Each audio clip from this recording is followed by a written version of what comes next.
Kuna wakati wanazungumza maneno utadhani kama hii nchi labda ni mali yao.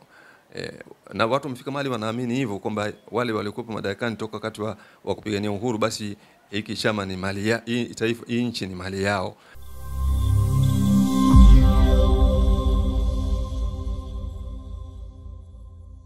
Kwa haya misimamo yako hii ndo ambayo wengi wameitafsiri wakati mwingine pengine umekuwa mpinzani uliokuwa kwenye kivuli cha dini, na si mara moja sema na wewe utakuwa shuhuda kwamba umeonekana ukiunga mkono zaidi misimamo ya upinzani kwenye nchi hii kuliko misimamo ya chama dola na dola yenyewe kwa ujumla wake, na inaonekana ndio inakoleza moto kwa sababu 90% na zaidi ya wale wanaokuunga mkono ni wale ambao ni wapinzani wa serikali kwa miaka yote, aidha ni taasisi, vyama vya siasa na nini. Na hapa nchini sio dhambi kusema vyama kama Chadema umekuwa ni muhimili mkubwa wa watu ambao wanaonekana wako nyuma yako wewe kwenye hili, lakini 90% pia ya wale ambao hawakubaliani na mlengo wako ni wale ambao wakati mwingine hawakubaliani na misimamo mingi ambayo inatolewa na upande wa upinzani.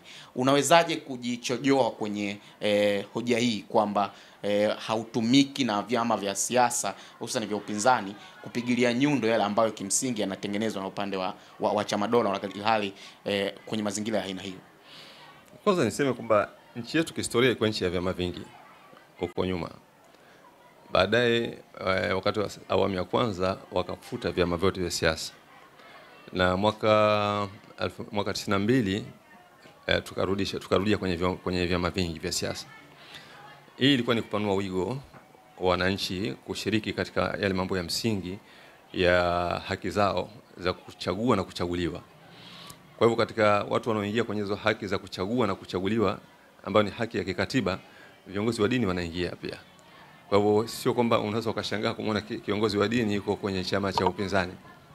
Wakati ule mwanzoni ilikuwa ni lazima, yani kuwa wewe ni kwenye chama tawala ilikuwa ni swala la lazima, ulikuwa huwezi kuchagua. Maana hata kwenye uchaguzi ule wa rais, wakati ule ulikuwa unachagua, kulikuwa una picha ya rais na picha ya ukuta. Aidha uchague ukuta au uchague rais. Maana hapo ni kwamba kulikuwa hakuna choice. Kitu kama. Kwa hivyo mimi ni katika hiyo dhana ya kuchagua, ndio maana wakati mwingine inaonekana kwamba niko zaidi katika kambi hii ya upinzani. Na ni kweli kabisa kwa sababu tunahitaji mabadiliko. Ndio kanuni ya maendeleo. Kanuni ya maendeleo kufanya mabadiliko. Katika dhana ya mabadiliko mimi naikubali sana hiyo. Kwamba tumekuwa na chama kimoja kinaongoza nchi kwa muda mrefu sana. Na hapa nchi ilipofika, yani imefikishwa na hicho chama. Tunaweza kuona ile hali ya taifa jinsi ilivyo, kiuchumi, kimahusiano, kiusalama, kimaendeleo na kadhalika. Yani kwa ujumla hii hali hivyo ni kwamba chama kimoja ndio chama tawala ndio kimetufikisha hapa tulipo. Na kwa ujumla hatuwezi kusema kwamba hali ya nchi inaridhisha hapa ilipo. Hali ya nchi hairidhishi kabisa, kwa sababu tuna mifano mingi sana ya mataifa ambayo tumepata nayo uhuru lakini yana maendeleo makubwa na kadhalika, na sisi tumerudi nyuma. Sasa si tusemi kwamba labda pengine hawastahiki, lakini sisi tunaona kwamba kuna umuhimu yani wa kupokeza kijiti, kuwapa na Watanzania wengine waingie pale. Sasa kwenye hili tatizo lake linakuja kwamba hao watawala sasa wenyewe hawaoni kwamba wananchi wengine pia wana haki na wao pia kwamba wana haki ya kupata ridhaa ya wananchi ya kuingia kwenye nani. Hiyo ndio kitu ambacho sisi tumekiona kama viongozi wa dini na tunakipinga. Hiyo dhana ya kwamba yani Watanzania wengine hawana haki ya kupata ridhaa na wao kuweza kuingia kutawala. Hilo jambo ndilo ambalo linaloendelea kwa chama tawala. Hawataki hilo. Sisi hilo tunalikataa, hilo jambo tunalipinga. Tunasema hii nchi ni ya Watanzania wote. Na kila Mtanzania ana haki ya kuchaguliwa, ana haki ya kuchagua. Kwa maana hiyo kumekuwa kuna tatizo sasa pale ambapo sote tunakubaliana, kwa sababu hata wao pia yani chama kilichopo madarakani wanakubali kwamba misingi inaweza kulifanya taifa letu liweze kuendelea kuwepo na liwe na maendeleo, liwe na amani. Wanaamini kwamba haiko sawa sawa. Hii wanasema. Kwa maana hiyo wanakuja na dhana ya uboreshaji. Sasa hii dhana ya uboreshaji ni ya pamoja yani inatuunganisha sote wa Tanzania. Miongoni mwa hiyo ndio swala la katiba mpya, kwamba ili tuweze kwenda kwenye uboreshaji wa kuwa na taifa endelevu, taifa lenye maendeleo, taifa ambalo litakalokuwa salama, ni lazima tuboreshe mambo ya msingi, ikiwa ni pamoja na ile mifumo yetu ya sheria na kadhalika. Tuanzie na katiba. Hii inakubalika kwa watu chama tawala na ikubalika pia kwa hata vyama vingine. Tulipoingia kwenye utekelezaji, tatizo likatokea. Tatizo hili ukiliangalia halitoki kwa watu wa upinzani, tatizo hili linatoka kwa watawala, ndio ambao waliozuia mabadiliko ya katiba nchi. Ndipo ambapo hata pale tulipofika mahala tukasema okay, labda pengine tumevutana sana, lakini imefika mahala kuna mambo muhimu tunataka kuyaendea kama vile uchaguzi. Lakini tunakwendaje na uchaguzi wakati dhana yetu kwamba tuwe na katiba kubwa iliyokuwa bora ndio itusaidie kuingia kwenye uchaguzi ambao utakuwa ni uhuru, utakuwa salama na wa haki. Basi angalau tufanye marekebisho madogo. Haya ni makubaliano yamefanyika kwa pande zote mbili, lakini hayo pia hayakutekelezeka.